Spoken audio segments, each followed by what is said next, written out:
Jadi saat ini tim kita di lapangan masih melakukan pemeriksaan maraton terhadap 5 orang.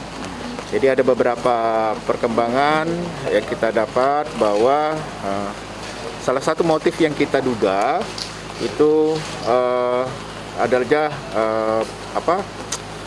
sakit motif dendam atau sakit hati sama pihak kepolisian. Tapi kita lagi mengkoneksikan dengan alat bukti bahwa tim lapangan masih mengkonekkan alat bukti untuk menjerat mereka dengan penembakan.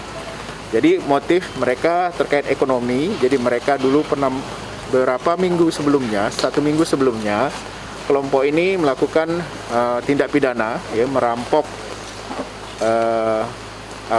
pendulang emas. Yang kemudian pendulang emas itu tidak melaporkan kepada pihak kepolisian karena takut.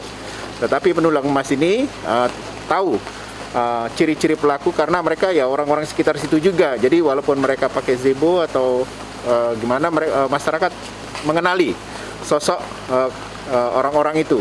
Nah, setelah dilakukan tidak dilapor, tapi Polres dalam hal ini Satreskrim mengetahui kejadian itu, melakukan penyelidikan. Dicarilah. Nah, tahu kalau mereka dikejar-kejar oleh polisi, itu motif pertama tadi ya mereka melakukan penembakan di Pospol.